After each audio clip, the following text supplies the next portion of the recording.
babeereyo baguumaaza naye naffe they can advise, guide. And people in time will judge the one who is their friend and who is just using them.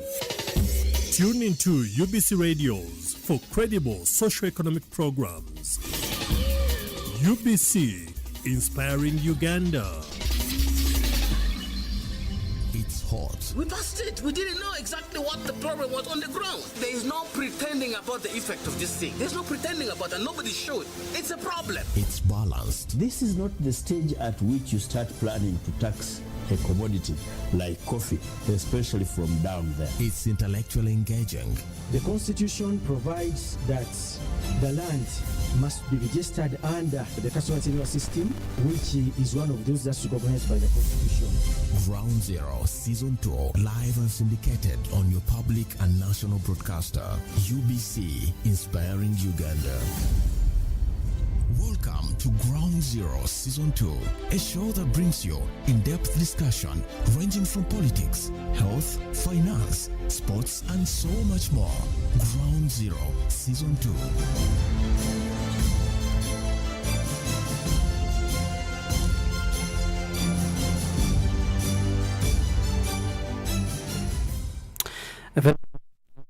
Uganda, we join you with this edition of UBC Ground Zero, reaching you out from Broadcast House, Nile Avenue, Nakazera Hill in the heart of Kampala, the capital city of Uganda.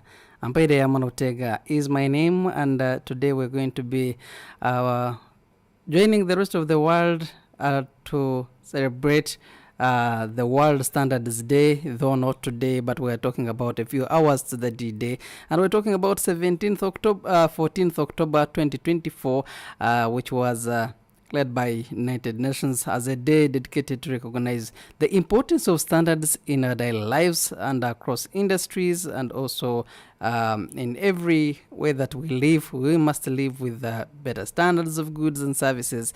And we're going to look at how standards do play a crucial role in ensuring that we are safe and we are having quality and fairness, but also looking at how it is affecting everything from the food we eat to the technology that we use. And we are going to have a very interesting discussion. I do promise that I have a very interesting panel of the special team of guests in the studios of UBC that are going to be educating, inspiring, and also informing us about the discussion that we're going to have today in this edition of UBC Ground Zero.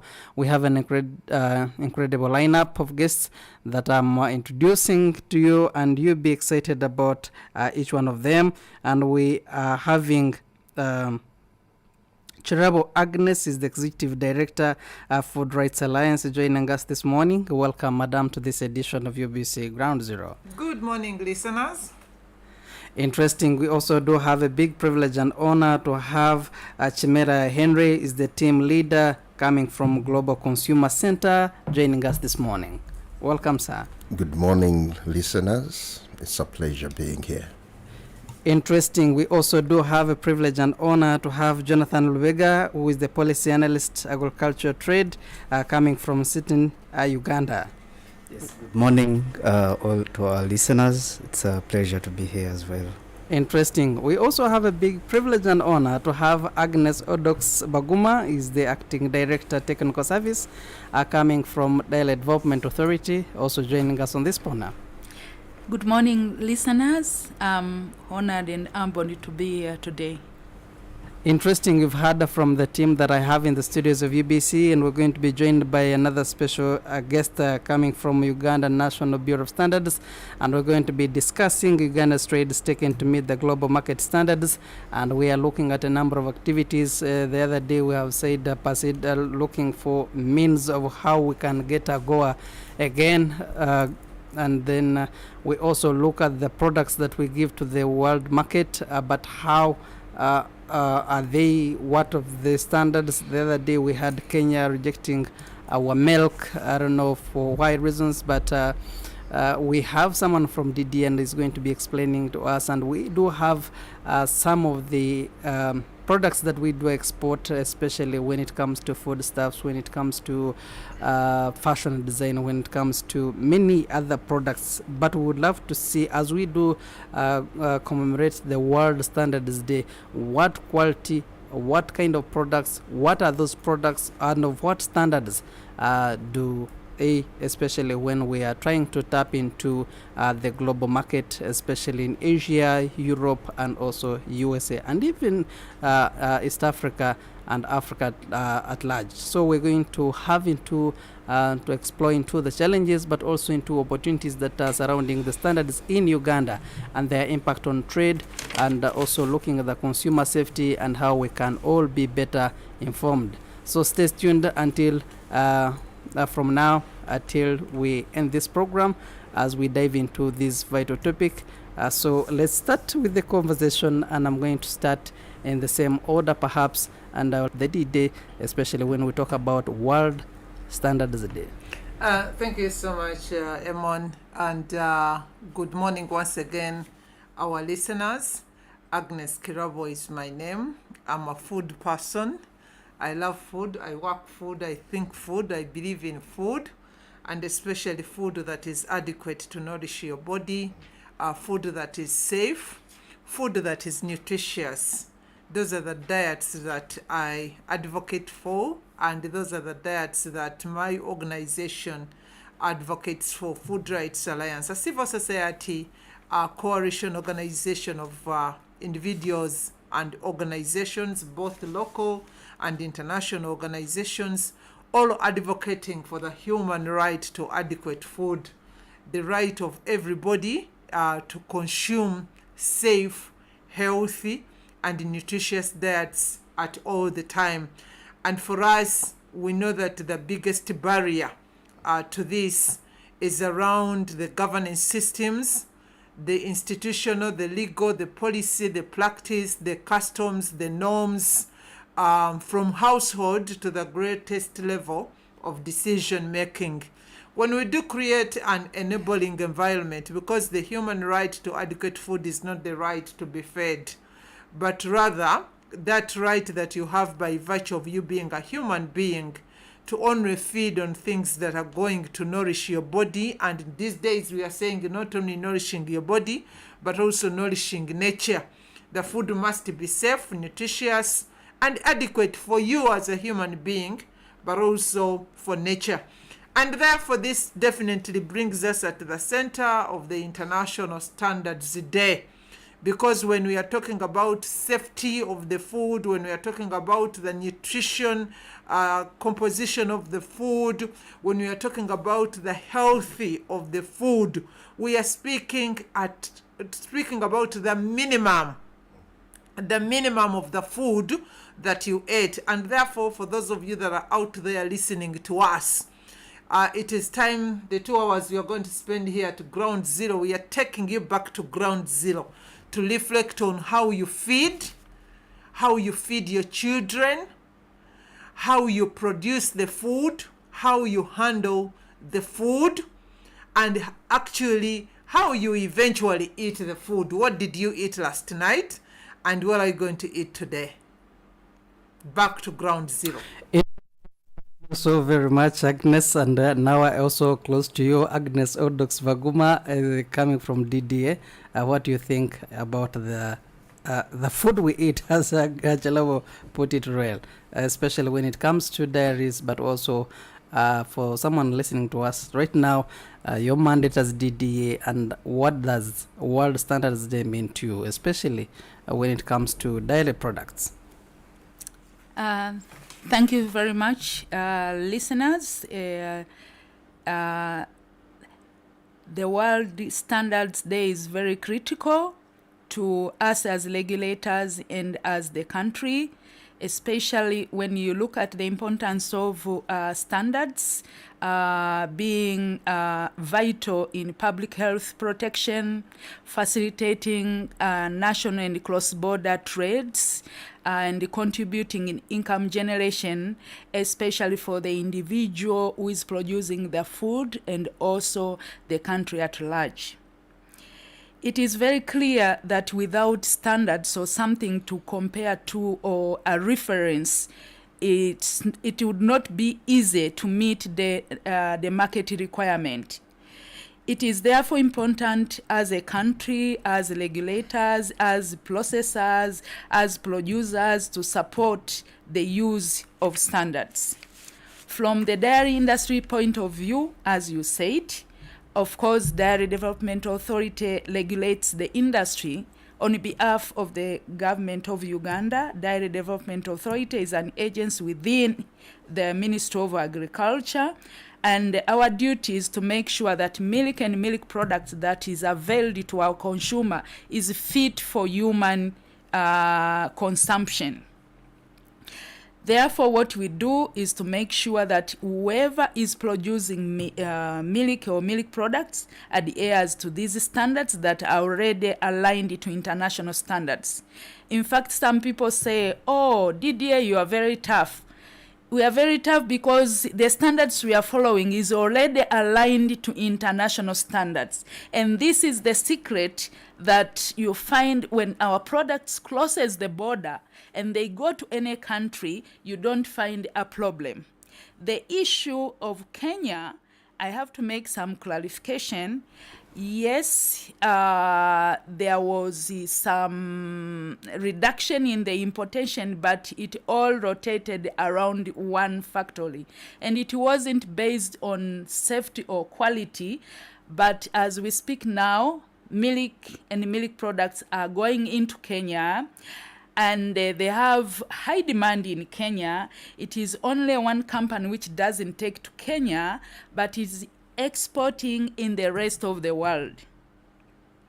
So what do we do to make sure that these products that are available to our consumers comply to safety requirements?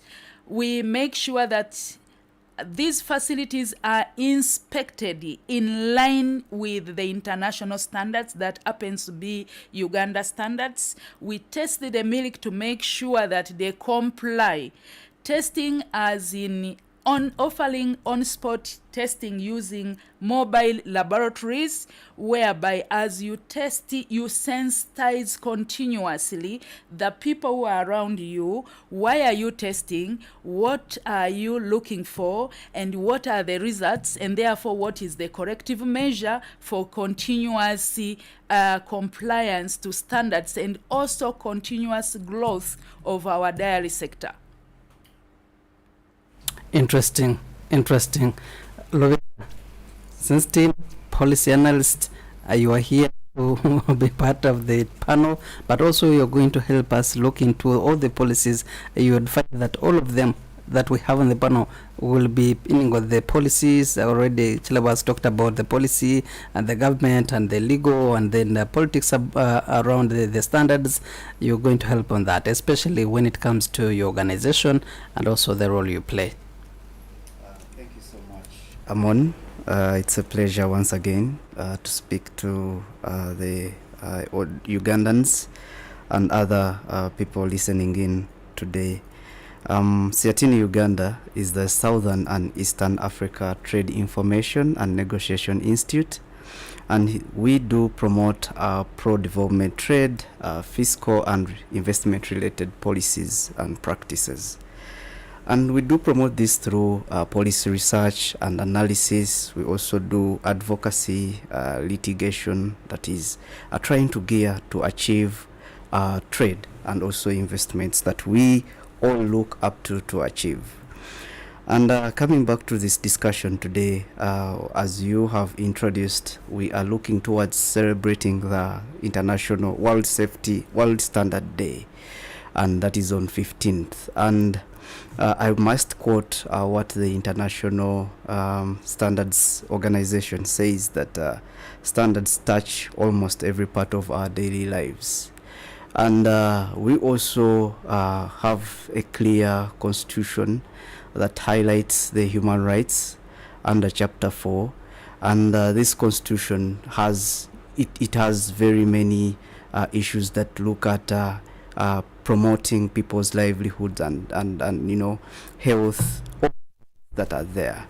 So we also see what the international the reason behind this day is to rethink and see how standards are helping the ordinary people, the consumers, and also the environment. It's not only the people but also the environment. And with that, we are looking towards achieving sustainable development goals in 2030. So the question comes, at what stage are we to achieve these? We have a few years left to achieve the sustainable development goals. But our standards is the implementation, is the legal and policy framework towards achieving them, because we have very many, we have the sustainable development goals. The question is, how are our standards fitting into these? And it's a pleasure that we shall be discussing this. And we see that how is our export trade working out there? How are we, because beyond export, regulating the export, what about the local consumption? Are they looked up to? Because it's not about what you export, it's also that person who consumes from the garden to the plate, but not beyond from the garden to transport to the export. No, there is also need to look at that line of standardization. So it's a pleasure once again, Amon, and we're looking towards diving deep into this discussion. Interesting. As I bring Chimera, who is coming from the Global Consumer Center, and also is going to be helping us understand more, especially when we talk about global standards. But later on, we're going to be joined by Deus Mobangizi, who is the manager, National Meteorology Laboratory, is coming from UNBS. And when we talk about standards, we cannot forget the mandate and the role that UNBS really plays. And would love to know what they think, but also looking at some of the efforts of the country that were made and the strides that were made as a country, Uganda, to make sure that we meet those global market standards. I bring in now the team leader of the Global Standards Center, Chimera Henry. What do you think on the same topic? Yeah, good morning, listeners, and good morning to you, Aaron. I would like to thank you for the opportunity to join in the Ground Zero. I would like to very quickly, what is the Global Consumer Center? In brief, consent. It's more known for consent than the Global Consumer Center.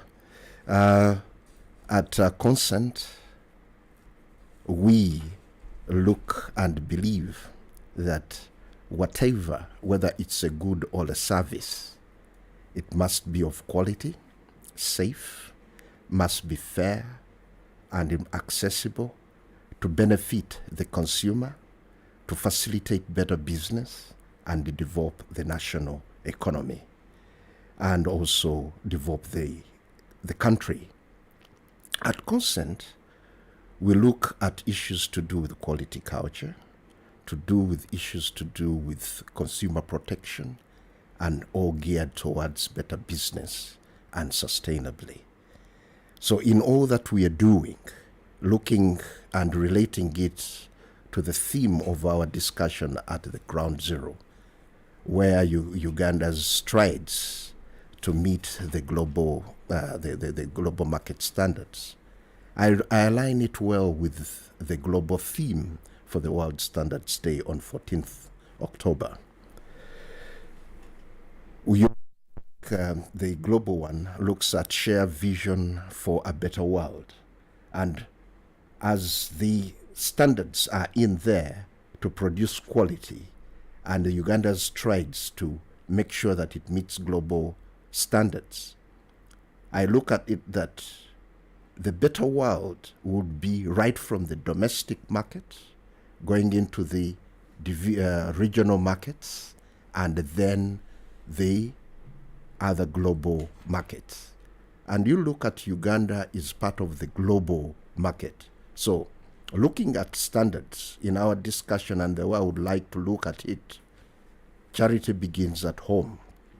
As we go to meet the global market standards, we are in the global market. So whatever we produce as a country, whether it is a good or a service, because a service can impede realizing quality. So this is where I'm looking at quality goods and services provided by government, private sector, civil society organization, or any entity should be of quality. And in that being of quality, it will nurture a quality culture that will enable us to sustain and be resilient in the global market. So all these are issues that we look at Consent when we are doing the consumer agenda with regards to consumer protection, looking at the duty bearers, looking at the private sector as service providers, and then looking at joining civil society, likely-minded civil society, in advocating for quality, safe, nutritious diets and quality services. So we work in a number of areas, but we approach it from a systematic way. If I would bring in the example of agri-food systems, looking at right from the inputs, going to the production, going into the handling, processing, up to consumption, all this needs to be having quality at each and every stage to enable whatever good or service coming out is of good quality. It doesn't impact on the consumers, it doesn't impede business as in rejects, and it doesn't affect the environment. So that circularity is something that we think that it's very key to make us sustain and also maintain the great strides that we are making as we are going to discuss them. But as we are discussing issues to do with standards, I wouldn't like to, but I would like to bring it in that it touches us that God is the first standard setter. When you go into hospital, they check your heartbeat to get to know that these are the times your heartbeat beats. If it is not, then they say there's something wrong. So God is the first standard setter. When you are breathing, you are expected to breathe at a certain rate. And in case you are not, then the doctor who is checking you out will say, there's something wrong with you. So the checking out your pulse. So that is why I say we are all learning from our Creator. All the great strides that we're doing, I will link it to our Creator who decided to say, and after these hours, standard-wise the sun will set, and standard-wise the sun will rise. And at the end of this season, irrespective of climate change, there is always change in a standard way of doing things. And even as we grow, we are growing from a systematic, consistent way.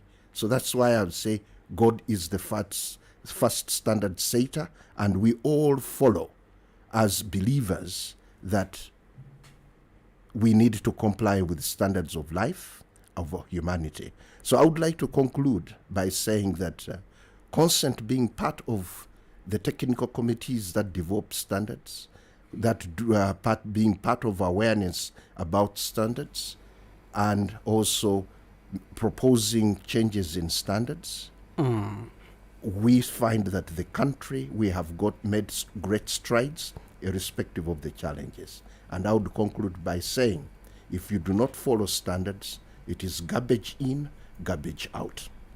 Thank you very much. Interesting, Henry. Before you leave the microphone, I would love to also get from you, are there global standards that differ from the local standards, and what is the significance of us as the people of Uganda aligning ourselves with the standards that meet international benchmarks?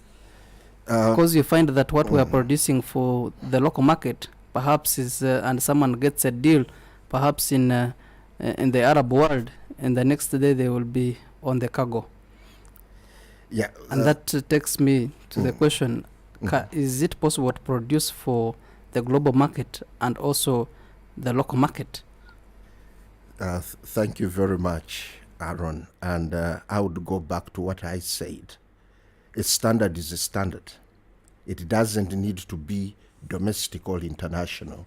You see, a standard provides a criterion, a bare minimum, specifications that will ensure quality production. So, whether at local or international. Now, like I was saying, that I'm relating today's discussion with the global theme, a shared vision for a better world. So if Uganda, we are here complying with standards. In fact, I would like to start by saying what we are calling the global standards. Each country makes a contribution by putting it, what are the situations at the country level, what can our producers comply with. Why am I saying this? The National Bureau of Standards, and this is one of the other aspects that we have in the country, that those are UNBS standards. They are not UNBS standards, they are national standards. UNBS is just a secretariat or a depository, but standards are developed by we, the people, the practitioners. If I would give an example why I'm going to go to address your question, standards development in the country is being done by Ugandans. Either we can develop a national standard where individuals, like colleagues who are around the table, we take Agnes from DDA, can be part of the technical committee. We take Agnes as a food policy analyst to be part of it. We take Jonathan to be civil society. We can have academia, private sector, and the consumers. We all sit together. The secretariat brings in specifications of a required standard and use science to determine the minimum parameters. So, as Uganda, we develop those standards. Which standards we contribute? Let's say to East African standards, Uganda will go with its standard. And that standard will be discussed with the East African Community. Then we'll get an East African standard. Then when it goes to the Africa, at the continental level, still we move with our national standards. And they bring them back to say, are these standards going to impede your trade or not? Are they in position to comply? So, even at the continental level, even at the global level, where Codex Alimentarius Commission, these are where the food safety standards are developed, Uganda goes in and contributes. So, it takes in our experience, takes in our practices as a country. So, as you were saying, that can we as a country comply to global standards? Yes, we can. And we are. Why am I saying that and linking it with the strides today? As a country, our colleague from UNBS and will come in, but I'll share with the experience I've had ever since I started participating in standards work, which spans for more than now 20 years. I would say as a country, we have got standards nearly for every aspect, as in goods and as in services. Even today, they are looking at AI is the new dispensation in the fourth revolution. Committees are sitting to discuss AI, to discuss ICT. When it comes to agriculture, we have more than 1,000 standards that are in place for testing, for minimum requirements, so that whatever is put on the market is of good quality, is safe, and it doesn't endanger. One other thing that I would like to put, standards are not there to impede business. They are there to facilitate business and also safeguard consumers. So as a country, we are in position to meet the domestic, regional, and global standards because we have them in place. But in general, the reason as why I ask that, I've seen often some products written on for export only, especially for the product, some of the products that we consume in the country, and that perhaps understood that there are products that are meant to go for the global market and those that are meant for the local market. It is a yes. There are now there are standards going into particular markets where those markets have got particular specifications. So you meet their standards. Their standards. We don't mind about our local standard. No. It is on top of the local standard. That let me take some of the fair trade standards, where they require you to meet a certain, some of them are called private standards, that after meeting this bare minimum, because of our market, they say we will need an extra requirement. But then you have to adhere because you want to enter that market. But you'll have met all the local. But we'll be going into also the demerits why we have got challenges domestically. Okay. But I would like to add by concluding that there are specific markets that would say, if you are following, let me just use an example of packaging or even certain ingredients. So that is when they would say, if you are sending us these products, this packaging material is not required in our country. You have to pack it in such a manner.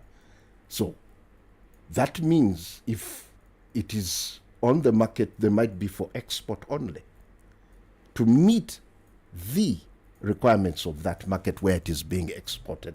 That is my literary understanding of the export only aspects. But you are meeting all the other standards, but there are certain requirements that you have to add on. Okay. Thank you. Dulce is so much into the laboratories, will help us also to know some of these specifications and but also the standards that way.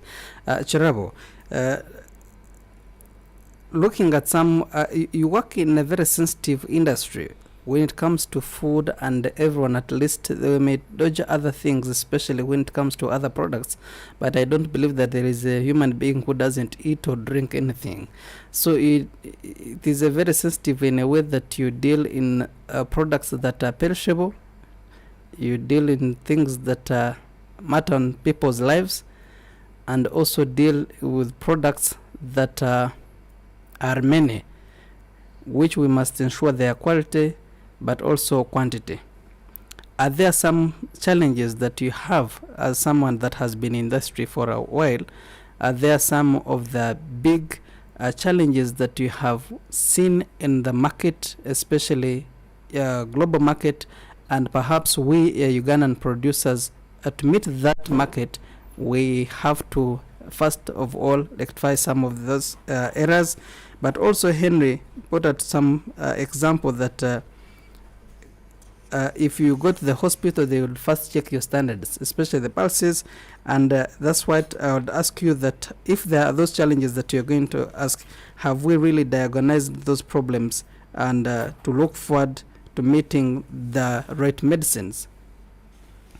Thank you so much, Eman. It is true. The food sector is it is the most inclusive sector, because food is a unifier, and all of us, as we wake up, the first thing that crosses our mind, by the way, is what shall we eat, or what am I going to eat? And the biggest percentage of our lives is associated with eating. So life is for eating, So I know there is a colleague who has an eating place, and their slogan is "Life is for eating," and it is true. Life is for eating, but it is unfortunate that this side of the world, like commonly in our societies, we have come up from a society that was so natural, nature-based. Everything was fresh, everything was okay. Certain things these days I have learned not to say them, especially on air. But if we reflect, those of you who are 55 and above, going, how would just wake up in the morning and the first thing you go is to gather the passion fruits that dropped, the mangoes that dropped, the berries, and immediately things like washing your face and brushing your teeth could come later if they happened anyway. So just waking up, the first interaction somebody would have was about eating. That is when our food system was largely safe and it was natural. So we have grown up into this culture. We have since not transited, and yet our food system has first transited. It is no longer what it was many years ago, 62 years ago. It wasn't what it was. It is no longer safe. But unfortunately, those of us, I think many of us, what we check last, if we dare check, is the safety and the standard of what we are going to eat. Many of us as consumers, we consume the price, but we also consume the quantity. When we go out in the market, we are negotiating the quantity and the price. We are negotiating nyongeza, I don't know how it is called in Swahili, add me more. You look at the heap of tomatoes, you look at the heap of or the bundle or the broom of vegetables. You just look at how large the head of the cabbage is, how big the pineapple is. Those are our consumption behaviors that are not so much rooted into the standards culture. So whether we are consuming fresh or whether we are consuming processed, many of us in Uganda, we don't care because of where we are coming from. So the biggest challenge actually is about the attitudes of the people that Mr. Chimera and others, for us we trail behind him, try to awaken. The consumers' behaviors, the consumers' attitudes. And today, those of you that are listening to Ground Zero, I'm here to tell you that our food system is no longer safe as it was 62 years ago. And so it has since transited. Greed has captured our food system. And because of greed, most of the actors in the food systems are grabbers. They want to take it away from you at all cost. They no longer care. Our mothers used to care about the farm. They used to care about the garden. They used to care about the kitchen. They used to care about the plates. They used to care about our hands when we are going to eat.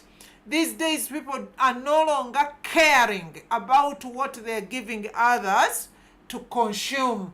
Whether they are selling fresh foods, whether they are... Imagine the greedy actors meeting complacent consumers. For me, this is where the gist of the challenge emerges. It is not actually the governments that are strict. The consumers are very strict. Governments followed the preferences, the behaviors of their Saturday Amon. In how our markets are looking like. The fruits, the vegetables, the tubers are being sold on the ground. The vendors and the buyers, they are all soiling themselves and they are giving a price to dirty things. That's minimum. That's minimum. Why would we, up to the present day, 62 years later, selling things on the ground in the mud? The market now is the worst thing you can be asked to go to this morning. Those that go to the markets. When you go to the supermarkets, how how many of us read those labels, however small they are? Because if we were actually reading them, we would be advocating for making them bigger. But because nobody is reading them, actually many of us think some products don't expire. Of recent, somebody bought cartons of expired soda, expired mineral water. And when I communicated to somebody, you mean even sodas expire? So people don't think some products expire. So the levels of awareness are low. I know quickly somebody would be talking about the weakness of our system, but I have told people our country is a poor country. It is largely liberalized. Everything is open. So it is these government systems are not yet to get to the level of our expectations to deal with the issues of standards. The minimum they can do is what Mr. Chimera has said, that they have developed standards literally on everything: the chicken feathers, the chicken nails, the chicken legs, the chicken thighs, the chicken breasts. They have developed a multitude of standards. But because we are largely a poor country, our institutions remain weak to run up after the multitude of products that are on the market. And therefore, we really need to build, we need to whip the complacent consumers, those people who always call us or send us messages that you're the people who speak on our behalf. Can you really help us? I'm not going to help you. I'm not going to help you because I'm not going to lie with you in your coffin. So we need to wake up as consumers. So the biggest challenge, your question was, the biggest challenge for me is about the complacent consumers, the sizing greed, and thinking that we are exploiting people. I'm telling you, food moves on a wheel. It rolls.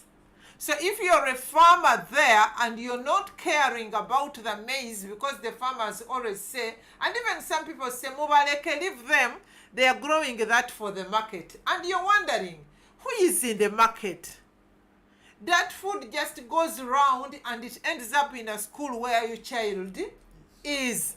And before you know, you're invited that come and pick your child is sick. So the money you collected, thinking that you have exploited, you go back and pay it to the hospital, and miserably and painfully. And if you're lucky, your child survives. So the food just makes rounds.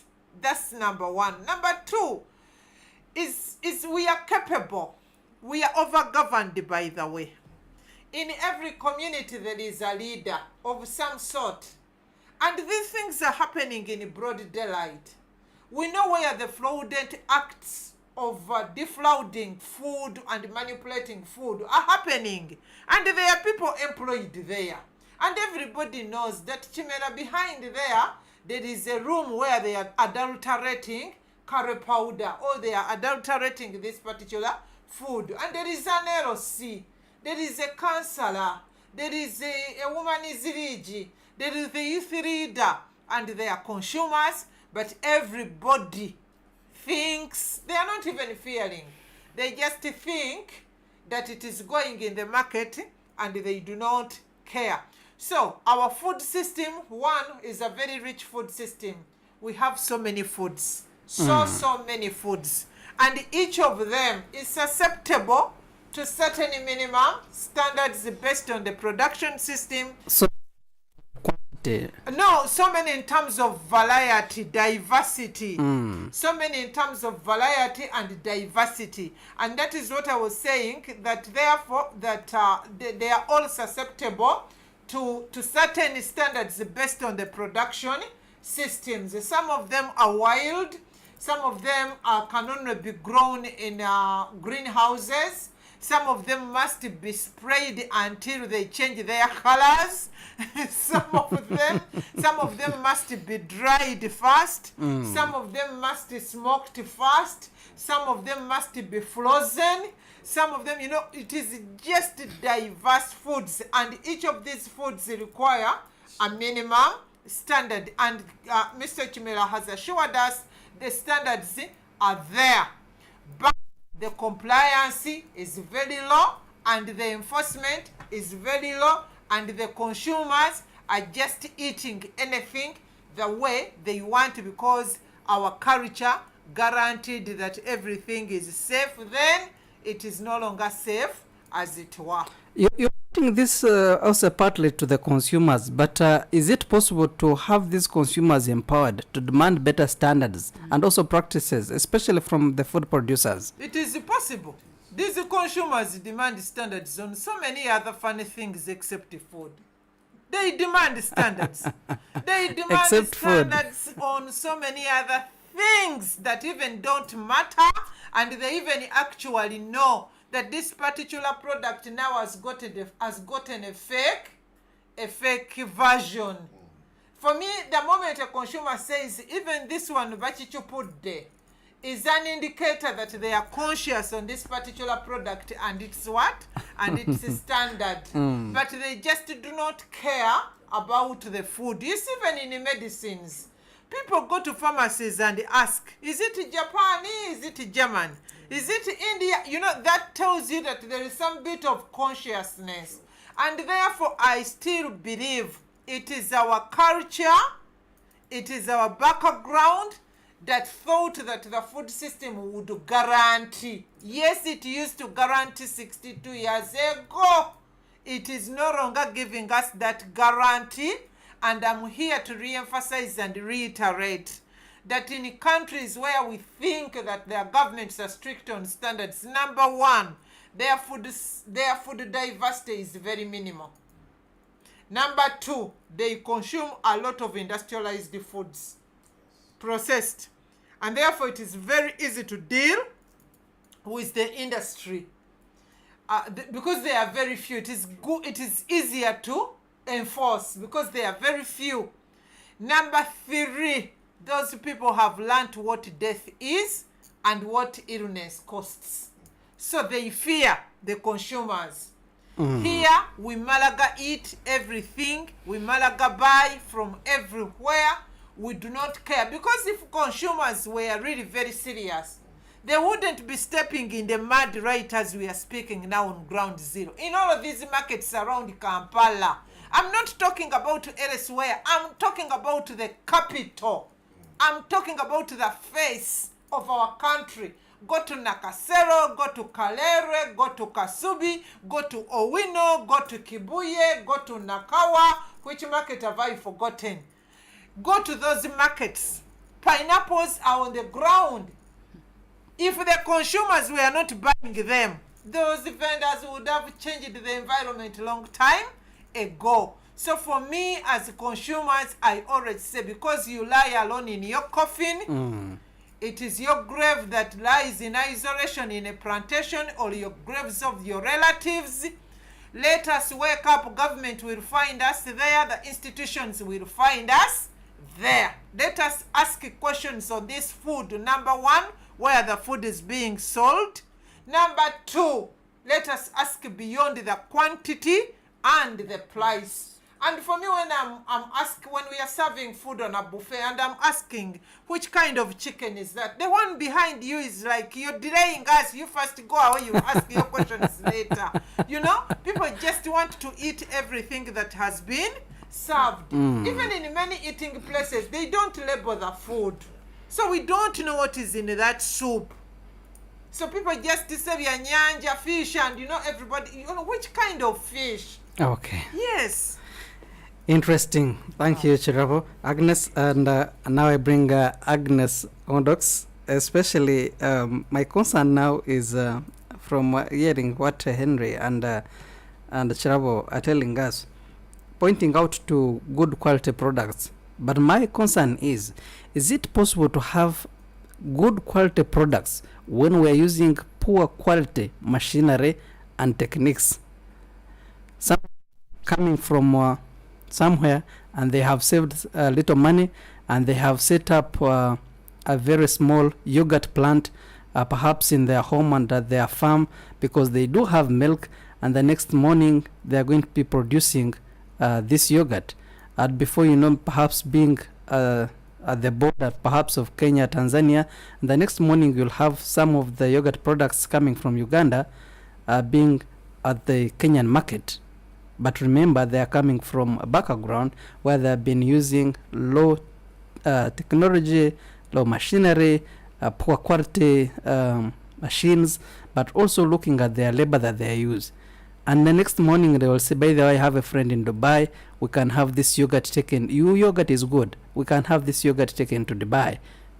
5 to 6 hours, this yogurt is already on the Dubai market. And because techniques to detect these standards, we generalize all these products as Ugandan market. I mean, Ugandan products. Even those that we are producing good quality, they are going to say, according to what we tested last time, we are putting on hold all Ugandan products. Agnes. Okay, thank you so much for your questions and observation. It all starts with the standards. Because the standards provides the processing conditions that must be met, the processing specifications, and the minimum microbial and chemical composition of the product you are putting on the market. And this will determine the processing techniques to be used. So when you talk of yogurt making, by the way, it is possible to have a complying product in terms of yogurt at a cottage level. But the issue is, what is the effectiveness of processing or controlling the very critical control point? How are you boiling or pasteurizing this milk? You may use saucepans, jacketed saucepans, but how long do you pasteurize the raw milk, and how long do you hold to make sure that all the pathogens are killed?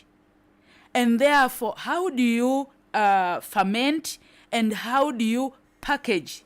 The final stage of packaging is also very critical.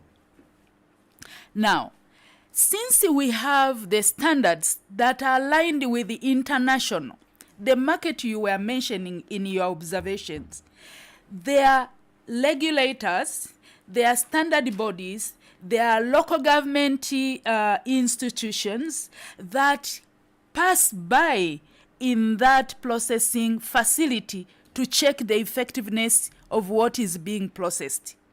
By the way, in Nile, we not only look at what is leaving Uganda, we are looking at the whole value chain. Whether you are going to export or not, you must meet the set standard for a particular product to the dot without compromise.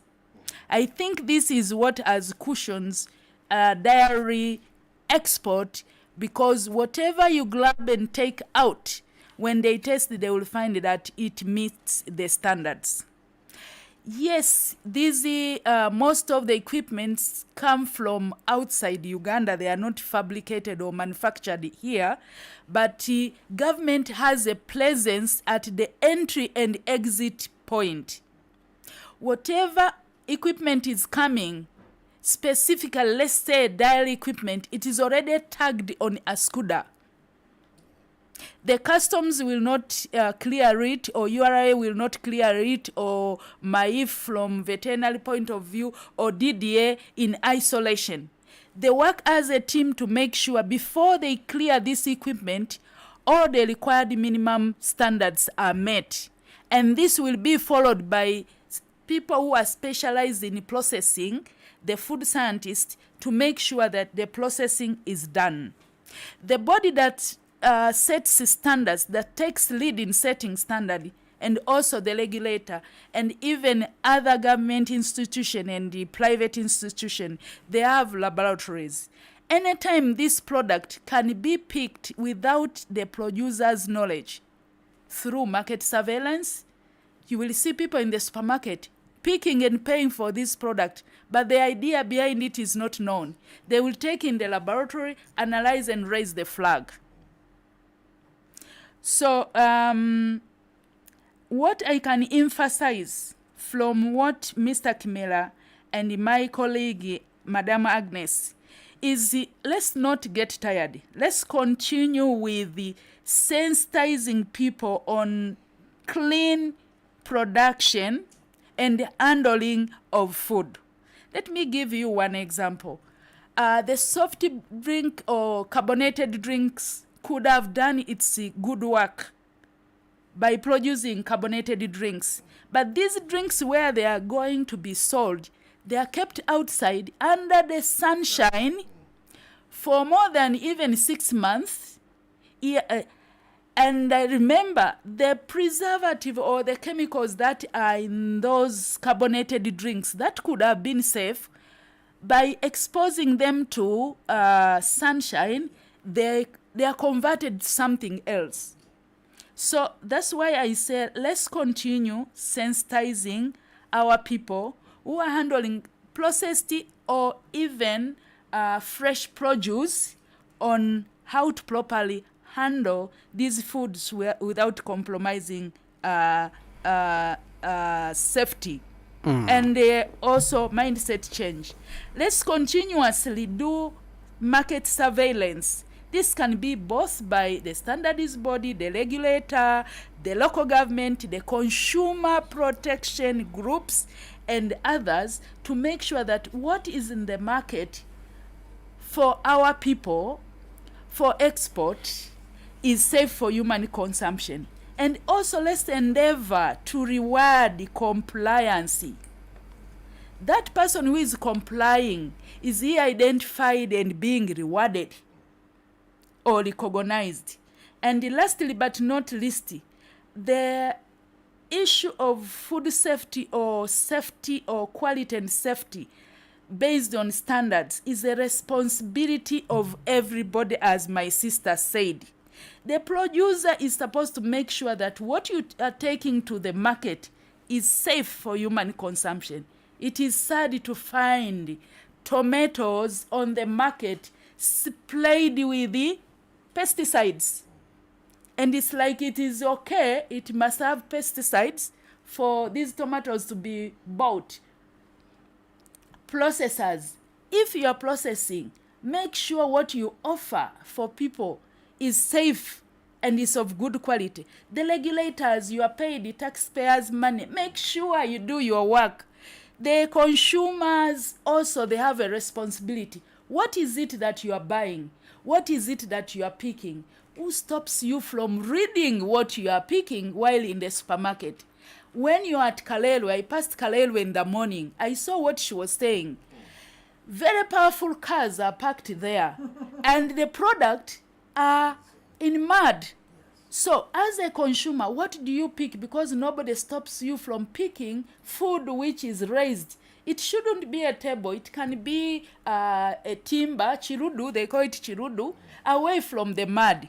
And also, last but not least, the cost of not complying to standards, the cost of not adhering to safety-related issues, it goes to both the consumer who pays the bill and also does not develop because he's always paying the bill, and also the government, because instead of that money being used to make the road, then we'll use more money to treat these people who are falling sick day and night, to pay salary to these people who are not coming to work because the children are sick or they are sick. Okay. So this is very important. Thank you very much. Interesting, thanks. Agnes, before I take a break, I will have to bring in Luega, especially your organization works with different countries and in the region, East, West, and Central Africa. But looking at some of the strides that we have taken as Uganda, priorities that we have made through UNBS, is it possible to incorporate this we are talking about, that the others are talking about, how stakeholder feedback into these policy developments? Thank you so much, Amon, once again. I must say that my colleagues have been very elaborate on this process, and it is important to also highlight that Uganda has registered success and progress that is good. And when you look at the previous statistics of 2023, we saw an increase of 114%. And also from the export, it means that at least we are doing well to achieve what we have set ourselves to do.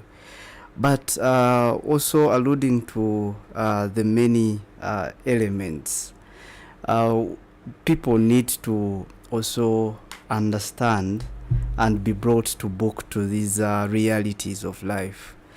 For example, when you look at, they have identified the standards, there are issues to do with aflatoxins. That's a major debate. And when you look at how people understand the causes of aflatoxins and how our government is handling it, there is a disjoint in that connection. But also, the government itself has done well because they have done a lot of sensitization and awareness among the exporters especially. And also UNBS, it's a house that is fully fledged with a power center to determine the amount of aflatoxins. And but that being said, we see a reduction, an increase, continuous threats to our market, especially maize. Last year, it came up, South Sudan rejected over 40 metric tons of maize to its country. So that was a signal that people, perhaps even other many farmers of maize, do not follow the standards that are required. So, but also it comes back to what people need to get for them to meet those standards. For example, when you look at the cost of analyzing food and also establishing where the amount of aflatoxins in the food, it's over $100, and it is extremely high for any farmer to go and have that his or her food tested. But also looking at that test is mainly done for food that is going to be exported. And previously this year we had an engagement with a professor from Makerere who highlighted that yes, this is something that is being done for export products, but a lot of consumption is done from garden to the household. Because when you look at Mubende, the many consumers, the many looking at maize, Mubende, Mitiana, those regions that grow a lot of maize, they consume a lot of maize. And they consume a lot of aflatoxins. With them, there are lots of threats to their health. So that's the question that we need to address, and also allow people to understand that beyond the market, or beyond putting things that are meeting standards on the market, there is that threat to your plate, that you're getting it from the garden. It's not about you spraying today and saying, no, this is what I can spray a tomato here and then also feed. Because when you look at drawing to the agrochemicals, we have EU sets its standards on products that should meet for them to be exported without the chemical residues. And for us, we follow that. But at the domestic consumption, to what extent are we following that? You as a person, it is upon you that to know that whatever I'm going to get from the garden should meet the standards that are issues to do with standards. We can have very many laws, we can have very many standards, but the implementation and strategies of enabling people undertake, it may be left on that. Thank you so very much, Elwega. I'm taking a very short break. When I return, I'll be picking your calls on 776-511-426. You can as well send your messages, and I'll be reading your messages to be addressed by the guests that I have in the studios. But also when I return, I'll be talking to Deus Mobangizi, Manager, National Meteorology Laboratories from Uganda National Bureau of Standards. I'm taking a very short break, and I'm returning back in just a bit. This is UBC Ground Zero. Don't go away. is Ground Zero Season 2. Stay tuned. We shall be right back. At UBC Radio, all our radio network across the country is committed to inform, entertain, educate and guide for national transformation. Our own radio, UBC, should set its own example. Leka bano abatafa ku bantu baffe bagumaza ndowooza Muganda kitwa kugumaza to divert people. Let our own UBC bring programs to educate the people so that abagala kugumaza babeereyo bagumaza naye naffe they can advise, guide. And people in time will judge the one who is their friend and who is just using them. Tune into UBC Radios for credible socio-economic programs. UBC, inspiring Uganda. Your Voice Talk Show. The biggest concern now is the quality of education. That is what is bothering us so much. Addressing Uganda's governance issues. Incidentally, there is now a new trend. There is more land wrangles in families than Vivanja land title holders. Monday to Friday at 7 p.m. With this integration of East African community, we must work hard so that we benefit. Your Voice Talk Show, only on UBC Radio, inspiring Uganda. Don't miss UBC Radio Ground Zero every Saturday from 10 a.m. to 12 p.m. We host credible and relevant guests to discuss pertinent issues of national importance aimed at addressing people's concerns. As a country, if we don't fight this vice of corruption seriously and with honest opinion without any bias, things will not be good for us. UBC Radio Ground Zero, right here on UBC Radio. UBC, ensure that the information you give out is factual but also objective, balanced, and complies with the legal and policy requirements for the media. Ground Zero program is always live, loud and clear, every Saturday from 10 a.m. to 12 p.m. on UBC Radio, Butebo FM, West Nile FM, and Magic 100 FM, and live stream on YouTube. You can also listen to the repeated broadcast of UBC Ground Zero every Sunday from 3 p.m. to 5 p.m. UBC Radio, inspiring Uganda. It's hot. We passed it. We didn't know exactly what the problem was on the ground. There is no pretending about the effect of this thing. There's no pretending about it. Nobody should. It's a problem. It's balanced. This is not the stage at which you start planning to tax a commodity like coffee, especially from down there. It's intellectually engaging. The Constitution provides that the land must be registered under the custodial tenure system, which is one of those that's recognized by the Constitution. Ground Zero Season 2, live and syndicated on your public and national broadcaster, UBC, inspiring Uganda. Welcome back. Ground Zero Season 2 continues. Welcome back from that very short break. This is UBC Ground Zero program. We are live on 5 radio stations covering entire Uganda. We are on UBC Radio here in Kampala on 98.0 FM. And in case you're in Lalua, we are 97.4 FM. In case you're in Lira, we are 99.4 FM. And UBC Butebo, that is the radio in eastern Uganda. And in case you are in Mbale, we are 96.9 FM. Soroti, we are 98.4 FM. We are also connected to another radio station in Western Nile, that is in Arua City, that is UBC Western Nile on 98.0 FM. And we're also live and clear on another radio station, that is Magic 100 FM in Kampala, and also Voice of Bondobojo covering all those parts of the country. And also we're streaming live on YouTube. We just put UBC Radio or UBC Ground Zero and you'll be part of the conversation.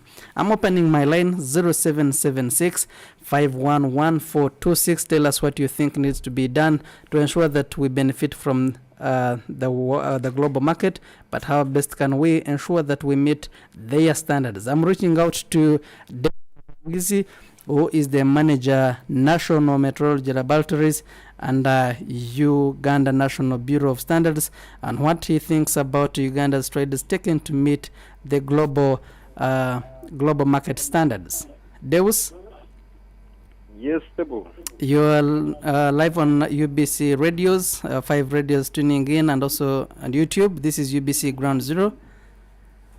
I hope you are hearing me properly. Yes, you are live and clear. You are very clear. I believe that you've been following the program. Yes, please.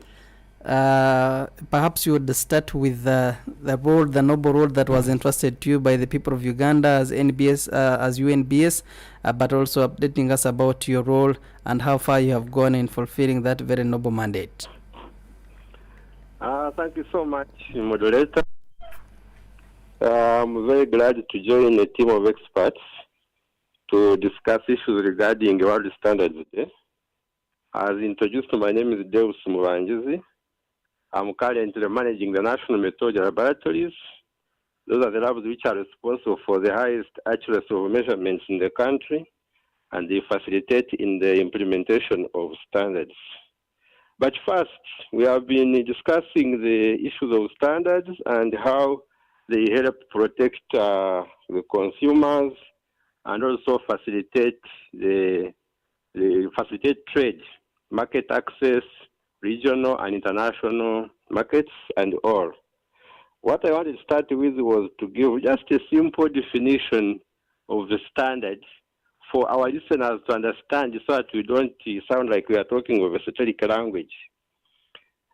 I just want to say that a standard is basically a description of a good thing that is fit for purpose.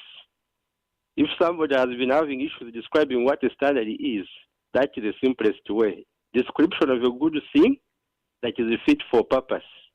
So if it is food, we are talking of food that is safe for consumption, that will not harm anybody. If you are talking of other products like electricals, things which are usable, which give what you want, if it is a bulb, it is giving the right light and is not disturbing anybody, is not killing your eyes. If it is a wire, it is not electrocuting you, is not causing problems in your house or burning your house. So we are talking of description of products that does not cause problems to the users and is fit for consumption. So when you are looking at the role of UNBS, was tasked with a number of activities to do with standards. First of all is to spearhead the development, but also to facilitate the implementation and enforcement of those standards so that they are actually not just put on the shelf. And like you can see, most of your guests in the studio, whom I would have wished to join if I had gotten the information, they are all involved in either development or implementation or enforcement of those standards or them. And they help in making sure that the products which are covered by those standards are safe for consumption or use. They are performing what they are supposed to perform. They have described you the problem that they are in a market where there is a lot of unhygienic practices, where they put food on the floor and whatnot, on the ground in the mud. That is not acceptable. We need to sensitize the local governments which are in charge of those markets. Not acceptable, but we have let it implement those to ones. be. Yes. Now, let me this one. So UNBS, while it is for developing standards, it also helps in ensuring that those standards are implemented through what we will call conformity assessment activities. Now, also not to talk a difficult language of conformity assessment, we are talking of having the tested in laboratories to check whether they are actually meeting this. We are talking of inspecting the facilities where those products are made to make sure that they are meeting those standards. And we're also talking to certifying the producers of those products, especially the manufactured products. We certify the producers, have them to use a mark on the products which have been manufactured so the market. Actually, when you are talking of the importance of standards, we have the twin importance. One is protecting the consumers and users, but the other one also facilitating the producers and traders so that you build the economy. You protect the consumers as you also build the economy. Those are the two dual roles that actually UNBS must facilitate. Now, in developing standards, we don't say that UNBS actually has developed standards. Like our colleague, Mr. Chibena, said, we use experts to develop those standards. So we have technical committees where we have experts from all sectors. We have experts from the academia, we have experts from the manufacturing sector, we have experts from traders, even consumers. They all come and meet together and to develop a standard, and the standard is used by everybody so that everybody's interest is covered. So that is the first role of UNBS. But UNBS goes ahead because most standards, their composition or the contents, requirements, cannot be proved without science. So we go beyond the description of the product and put in place mechanisms for making sure that you can actually confirm that the standards have been implemented. And that's what I'm talking about, what we call conformity assessment. So UNBS have set up laboratories that can test the food products, can test electrical products, can test engineering products to confirm that they are meeting standards. If they are not meeting standards, there are illegal requirements which are met. Either the goods are confiscated and those who are making them are prosecuted, or if it is not a case of intentional wrongdoing, they are advised and made to implement the standards properly so that you consumers are protected. So UNBS has capacity in all of those areas, and what we do is we liaise with most stakeholders most of the time to make sure that where we don't reach, they can reach there. For instance, when we are developing the standards for the dairy products, we liaise with our colleagues from the Development Authority. When it comes to implementation, they take a leading role nationwide, but we also can provide some support where it is necessary, like laboratory testing and certification. But we share the responsibility of making sure that dairy products are in the standard that were developed by our team of experts, including those from, for instance, against the area of DDA. Most so of basically the mandate of UNBS, and liaising with most of the other stakeholders, we make sure that standards are not just developed, but are also implemented.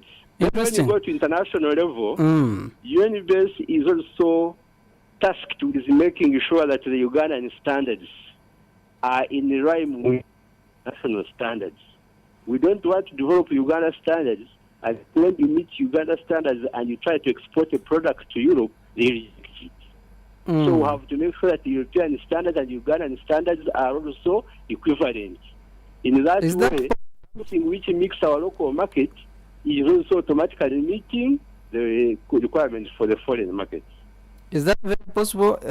From what you're telling us, it means that once I take a dairy product, especially if I'm to use the example of yogurt, it is the same yogurt that the Europeans, the Americans would be taking, especially when we talk about standards.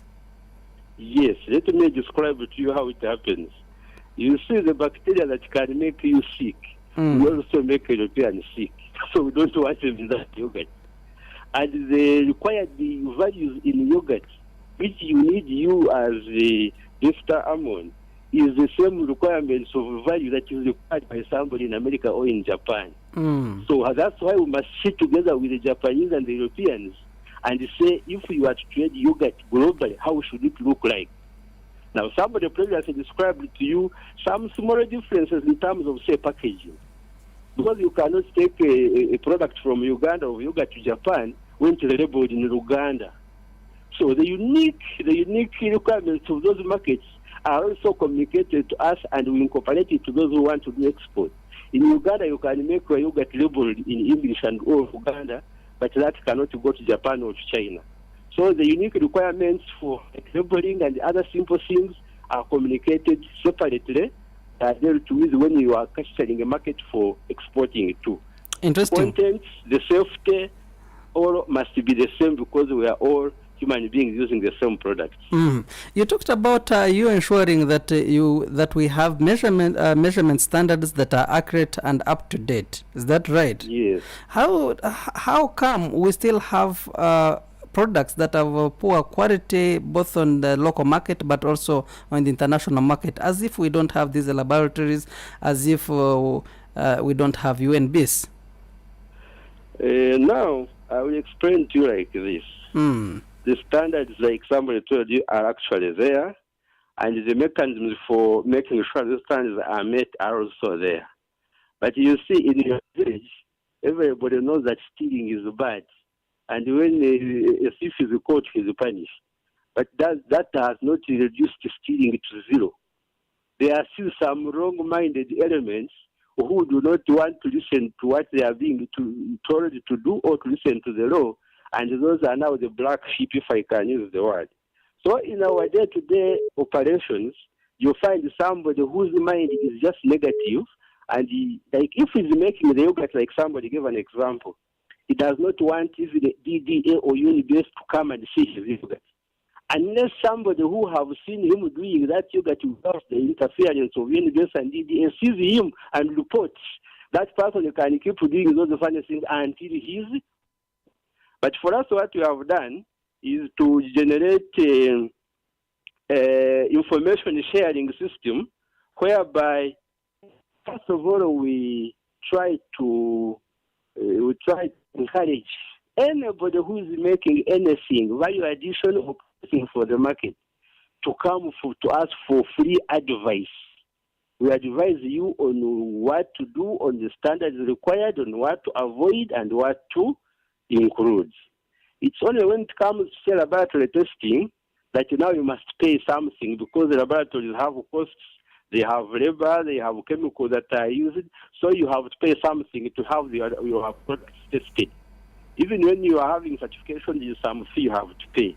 But it is set up in such a way that you cannot feed your business.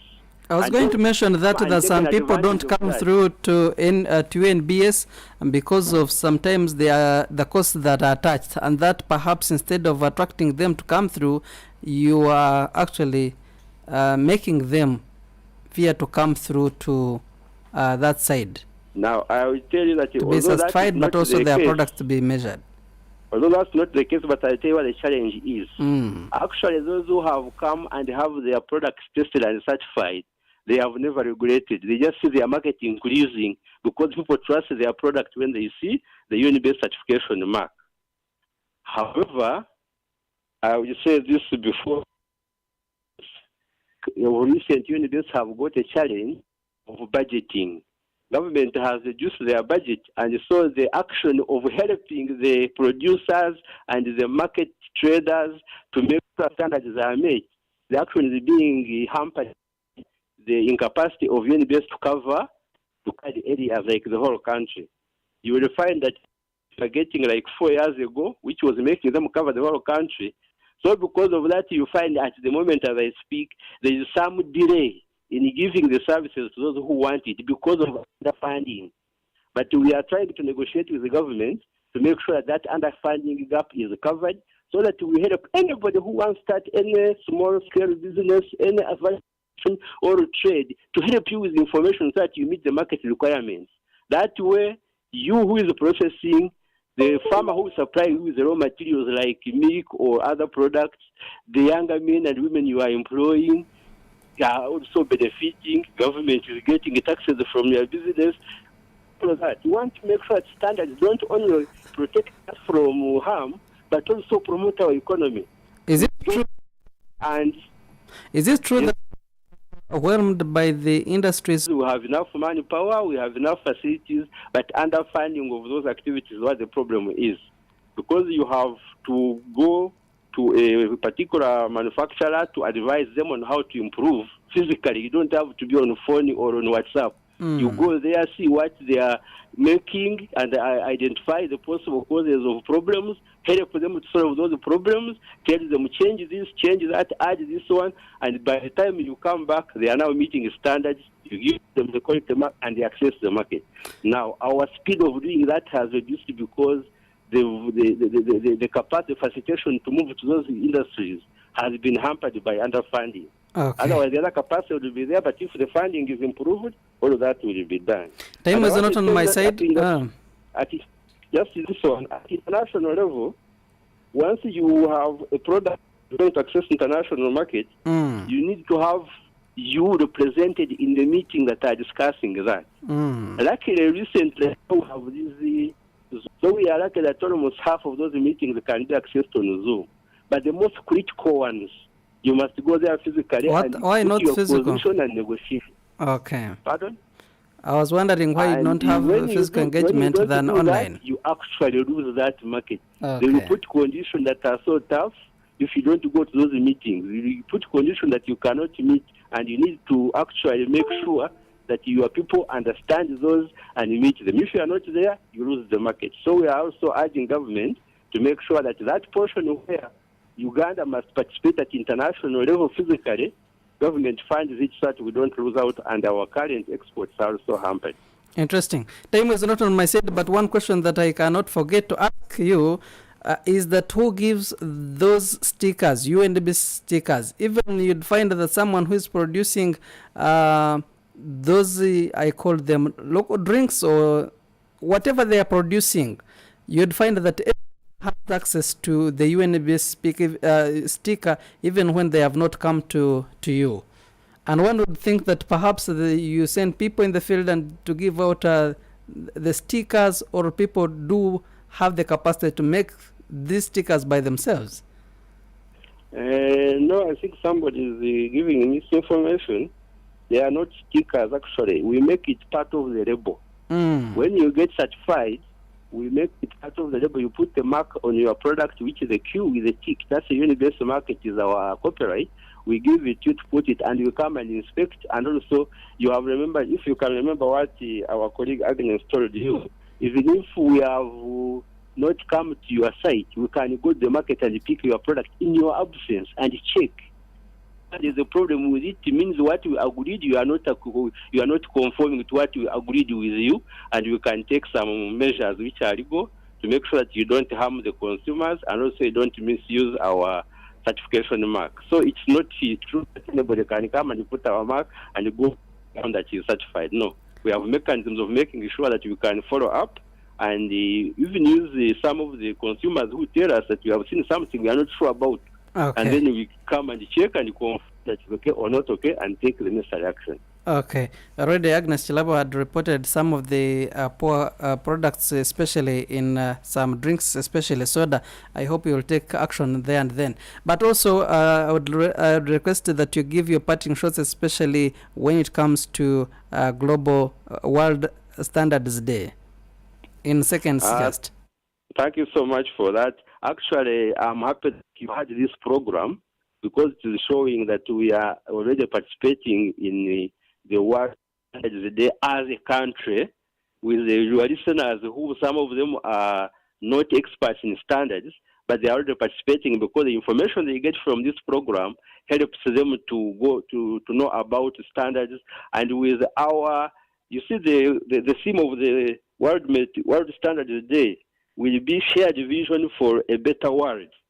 And the world we are talking not only about Uganda, we are talking about what we share with the other parts of the world, where we export our products and where we import our products, to make sure that where we export and where we import from, we are all helping each other to be safe, we are helping each other to do business, we are helping our people to grow and economically come better than they were yesterday. Thank you so very much for joining us this morning, Dennis Mbangizi.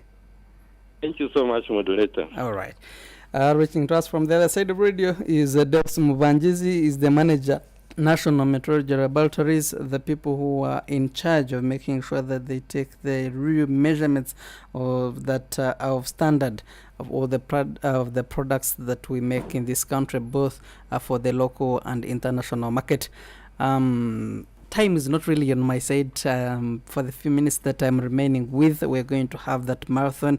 But also some people already sending messages. I can see Abdul Sekaja, Ojok Dennis, Tony Makaiga, Semanda Samson, and so many other messages. But if time allows, I'm going to be reading all of them, and I believe that all the concerns are going to be addressed in this program. But Abdul Sekaja mentioned something very important, and which I wanted to get your comments, all of you, on the same. He mentions about AGOA, which was suspended early this year, around 1st January 2024, whereby AGOA, for those that don't know, is the African Growth and Opportunity Act, especially where USA gave opportunity to the African countries to have some of their products access the American market for free. And now that we are suspended, do you think we need AGOA? and most importantly, some Abdul says that AGOA is only for fashion and clothing, yet Uganda is best known for its agricultural base, and we deal so much in food. How about if we extend so much of this AGOA next time we are granted to have our food products access USA market? Cherabo, I'll go to Cherabo, then Henry, in that order. I wanted to learn from Jonathan first about this, but this is my take. We need every market, by the way. We need every market opportunity that presents itself, because somehow, somewhere, there could be backward and forward, except markets for human beings. But markets for professionals, I'm for markets for professionals. We need markets. And I know that for every market opportunity that presents itself, there are backward and forward linkages. My biggest concern now is not to discuss the suspension. Let us reflect, what did we do before we were suspended? We need to reflect on that. Who was involved? How were we organized? What have we missed? Because I also know that we have been given several market opportunities as a country, and they go unexploited because we are not working on the supply side constraints that limits our ability to enter, not even access, to enter, because the access has been given to enter these markets. So for me, I think this is where the gist of the matter is. Even if the suspension is lifted, if we don't reflect on the before, then it will remain an open market where nothing is going in there, or where we have not exploited or even organized ourselves to benefit in these market opportunities better. And this is not only happening to AGOA. I don't even know why we are worried about AGOA. There are so many market opportunities we have negotiated. Lubega is in more position to be expressed on this. There are several markets, several of them. These days we are discussing the African Continental Free Trade Area, AFTA. And you ask ourselves, what is happening? We are beyond, I think we are approaching, is it 2 decades of the common market in East Africa? Who knows about what is happening in this? How are we organizing ourselves? How are we positioning ourselves to negotiate better? So for me, my position on that, with or without AGOA, if we are not going to look at the real issues domestically, to prepare and alert the people in Uganda, small and big investments, to align themselves to exploit these market opportunities, they will remain statements, and therefore I'm not going to talk about its suspension unless somebody brings me on board. What had we used the opportunity before we are suspended, such that many Ugandans who are benefiting from it can rally with us to demand and mount pressure on whoever initiated the suspension. Okay, interesting, Henry. Yeah, I would like to concur with every word Agnes has said, and I would like to add very quickly, because they might be my wrapping shots. First, AGOA was providing us a premium. We can get a premium if we adopt a quality culture as a country in our production. We can get better markets. We can get better opportunities.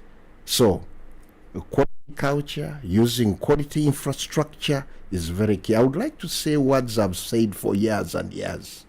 We will never have a Ugandan or a Ugandan quality brand if we do not have a quality culture in whatever we are doing.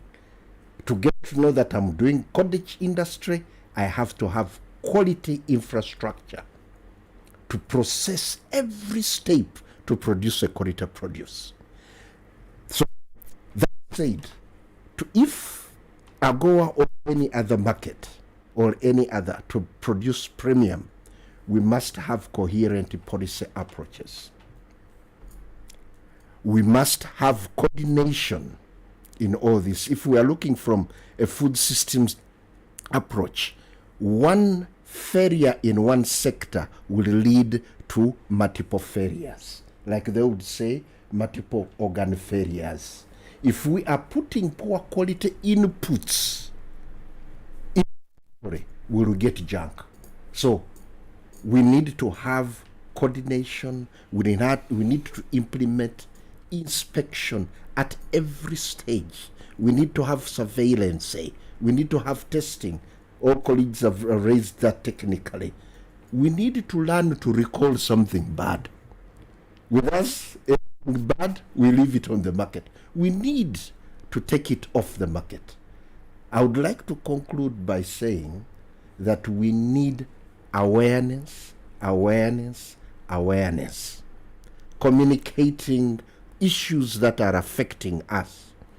And the last one is the food we take cheaply. Like Agnes said, food is everything, but I would say food is medicine and food is healthcare. And if it is not safe, it is not food. And this goes for all products that, let it be in communication. You use the wrong capability, it will emit radiations to you. So if it is not safe, it is not good for you for consumer. So we need to be alert, whatever, and we should follow the minimum requirements as in standards, and we get better business and improve the quality consumer life and our national economy. Thank you very much. Interesting. Luvega? Thank you so much. As you can, perhaps I can also read some of the comments. Dennis Ojok also said that UNBS needs to really be empowered. It seems that they are overwhelmed and there is a lot on their table than they can handle, but also they need money. Tony Makaiga says that I agree with Chirabu. There is still a lot. That needs to be done, especially to empower consumers to know and demand for their food rights. Samson Semanda says that Uganda needs to be revamped, and all those that are in the system need to be first taken to Chankwanzi to be taught patriotism lessons, in that we can do things in our right minds, not affronting where do I gain from. As long as we still have that perception, Uganda is doomed. So many messages. Time is not on my side. Luega, your parting shots and also what are your final comments? Thank you so much for this opportunity once again. About the AGOA, I will also not delve deeper into it because we have issues of human rights that were raised for us to be ousted out of that market opportunity. But then, as Agnes highlighted, we need to sit and look back on what went wrong, and then we revise our approaches towards the uncertainties in the market opportunities that we are losing. And also, we have opportunities that are opened up, the African Continental Free Trade Area. How is Uganda negotiating its way towards benefiting from this opportunity that are coming in? So should we revamp our strategies towards this African Continental Free Trade Area to get the opportunities there? But also looking at how Uganda is slowly losing its market opportunities, we want to reflect on the current European Union directives on deforestation-free products. The deadline was of this year, 2024.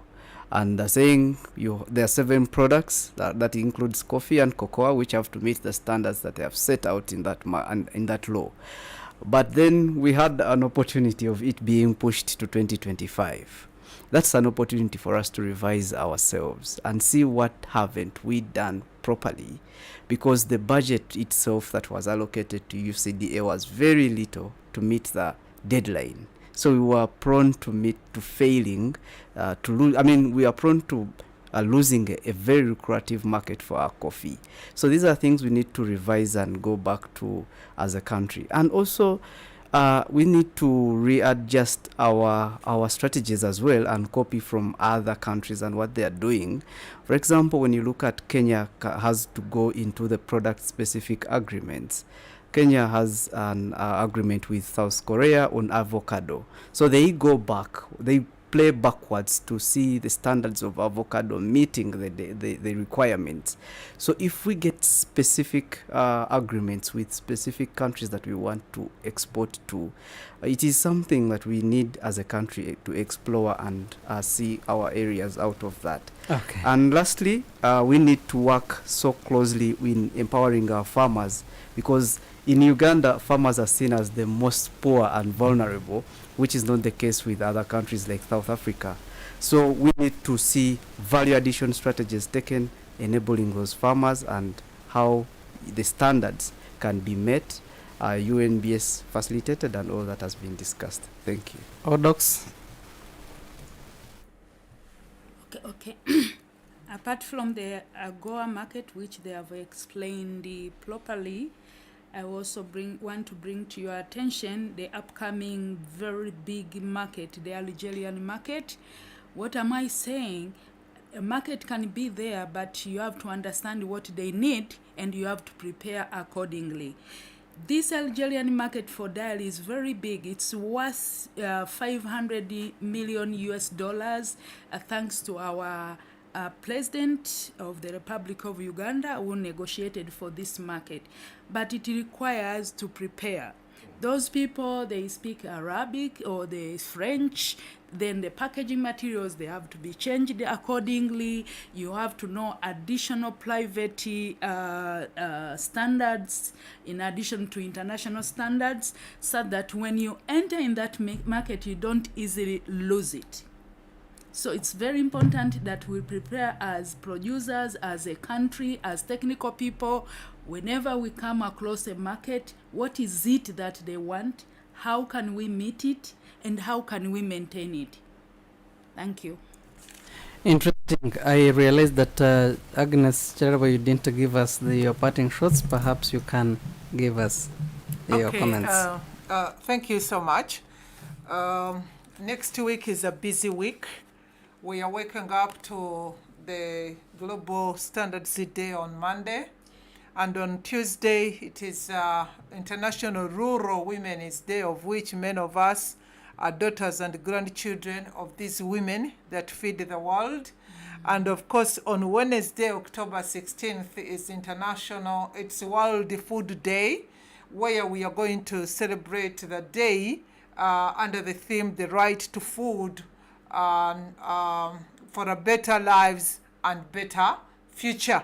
All of these days are speaking to nothing but one thing: the quality of life of our people, our own quality of life, which is significantly dwindling. Even the UBOS report revealed that the quality of the people of Uganda is getting lower and lower.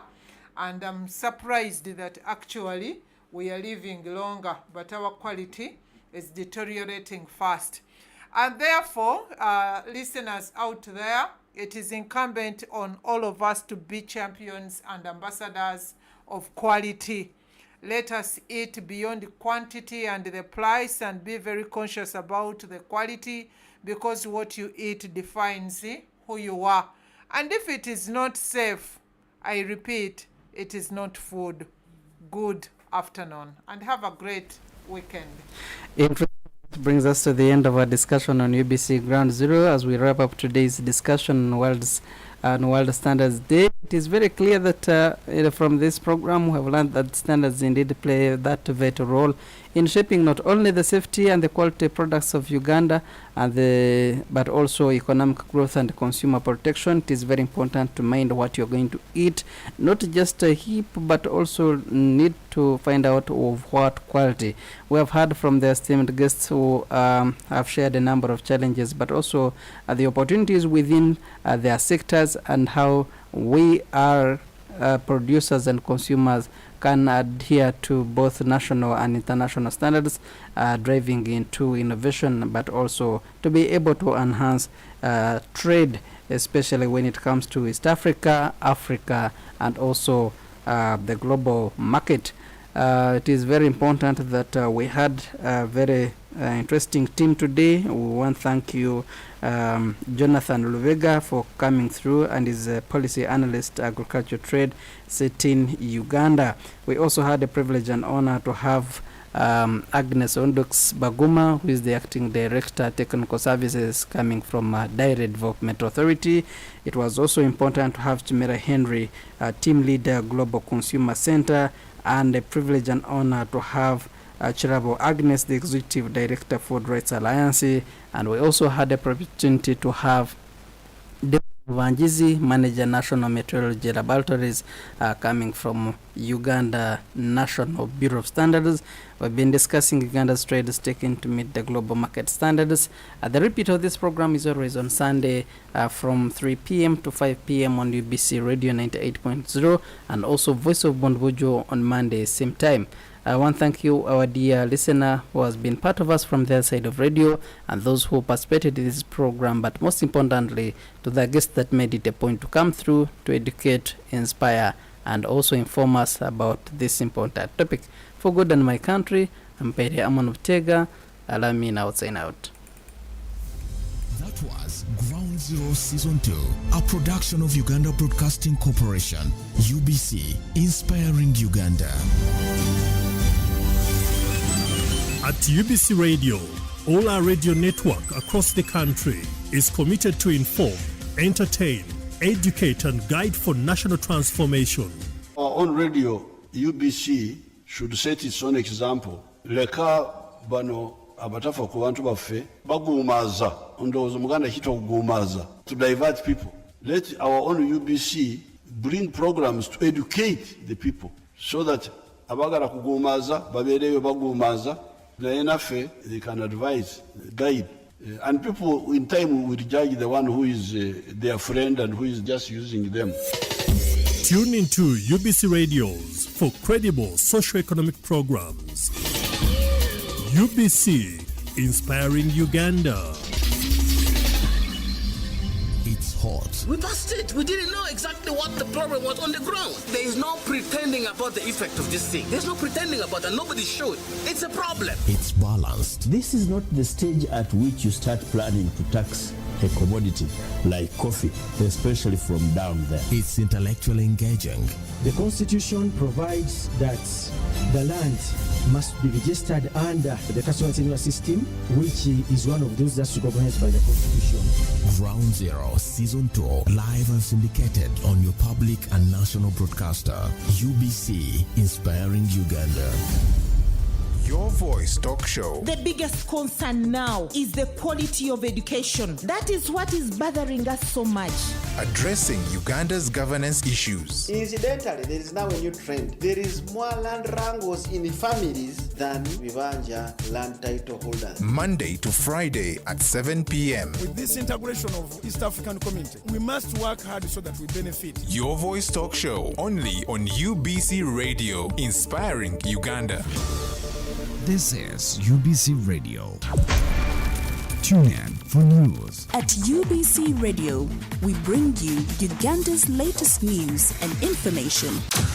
Focus on Parliament. What we need to do, the Prime Minister must give us the position before we finalize with the budgeting process. Enjoy sports.